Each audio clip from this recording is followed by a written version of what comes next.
인테리어 어디서 하지? 필립 인테리어. 피라, 안녕하세요. 필립 인테리어 이도영 점장입니다.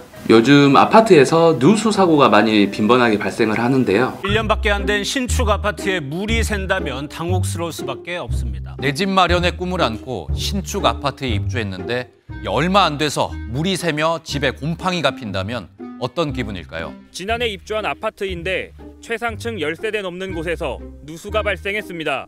비만 오면 벽지가 젖고 곰팡이가 생겨 아이가 있는 집은 걱정이 더 큽니다. 누수가 발생하는 원인은 물이 지나가는 배관에서 이탈을 하는 경우 물이 새는 경우가 많은데요. 특히 배관이 연결되는 연결 부속이나 아니면 어떤 외압에 의한 압력 때문에 배관이 찌그러지거나 파손이 되었을 때 물이 샌다고 보시면 되는데요. 보통 아파트 같은 경우에는 욕실이나 베란다 쪽은 방수층이 있어서 누수가 되더라도 어느 정도는 커버가 되지만 방이나 거실 같은 경우에는 누수층이 많이 없는 경우가 많습니다. 특히 보일러 배관이 터졌을 때 바로 밑에 층으로 누수가 발생하는 경우가 많은데요. 이랬을 때는 저희 집뿐만 아니라 아래층, 그 아래층도 피해를 볼 수 있기 때문에 그래서 방수라는 작업을 하게 됩니다. 방수라는 작업은 혹시나 누수가 생겼을 때 밑에 층으로 내려가는 물들을 막아주는 역할을 한다고 보시면 되는데요. 그래서 오늘은 방수의 종류에 대해서 몇 가지 설명드리려고 합니다.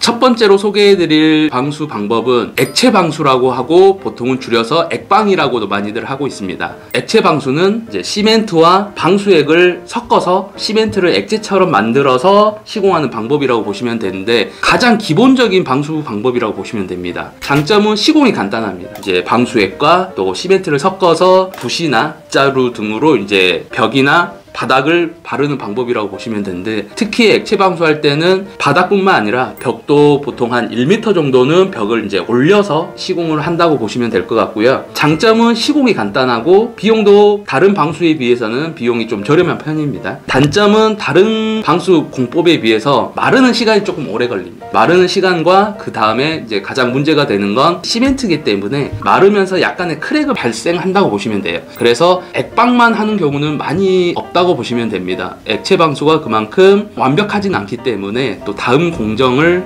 같이 진행을 한다고 보시면 될 것 같습니다.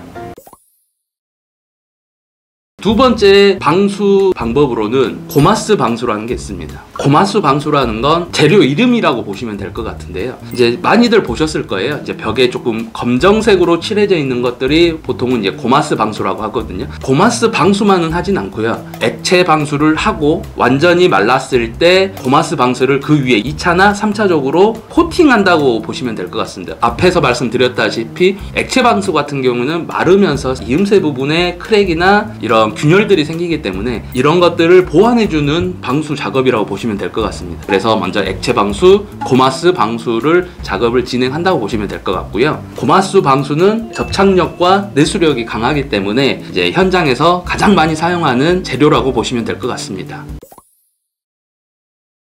세 번째는 아쿠아 디펜스 방수라고 하고요. 아쿠아 디펜스 방수는 이제 재료 이름이라고 보시면 될 것 같아요. 이제 모서리 부분에 이제 띠장이라는 걸 먼저 테두리를 돌리고요. 그 위에 방수액을 바르는 건데 보시면 아시다시피 아쿠아 디펜스 방수는 이제 파란색으로 되어 있습니다. 그래서 요즘에 조금 많이 사용들 하고 계신데 장점은 사용이 간편합니다. 방수액을 바로 이제 시공하는 방법이기 때문에 그 다음에 또 장점이 마르는 시간이 훨씬 많이 절약이 됩니다. 보통 반나절이나 하루 정도면 웬만해서는 방수액이 마른다고 보시면 되거든요. 이제 액체 방수, 고마스 방수 보통 1차, 2차까지 하고 나면 그래도 한 4일에서 5일 정도 또 마르는 시간까지 있기 때문에 그러면 너무 공사 기간도 늘어나는 단점이 있거든요. 하지만 아쿠아 디펜스 같은 경우에는 작업하기도 편하고 또 마르는 시간도 짧기 때문에 지금 좀 많이 사용을 하지만 그래도 가장 안전하게 진행을 하시려면 액체 방수, 그 다음에 고마스 방수 이런 식으로 하시는 게 훨씬 더 안전하다고 볼 수 있습니다.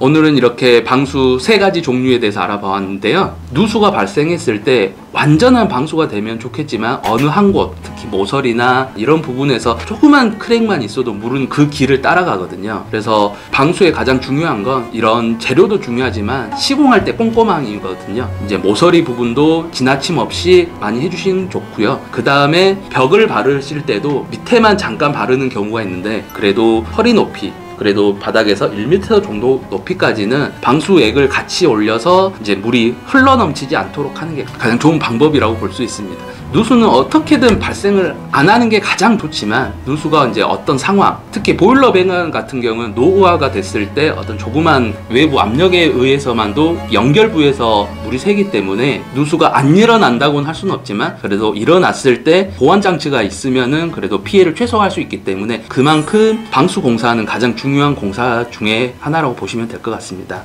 그래서 특히 물을 쓰는 곳들은 방수 작업을 필수적으로 하시는 게, 지금 잠깐의 금액을 아끼는 것보다는 물이 샜을 때 밑에 집 또 아래 집까지 피해가 발생하면 더 많은 피해 금액들이 발생하기 때문에 기초 작업부터 안전하게 하시는 게 좋고요. 전문 업체를 통해서 사전 점검이나 공사의 꼼꼼함, 이런 부분을 진행하시면서 누수 피해를 안 당하시는 게 가장 좋을 것 같습니다. 저는 필립인테리어 이도영 점장이었고요. 영상의 내용이 도움이 되셨다면 구독과 좋아요 부탁드리겠습니다. 필빠!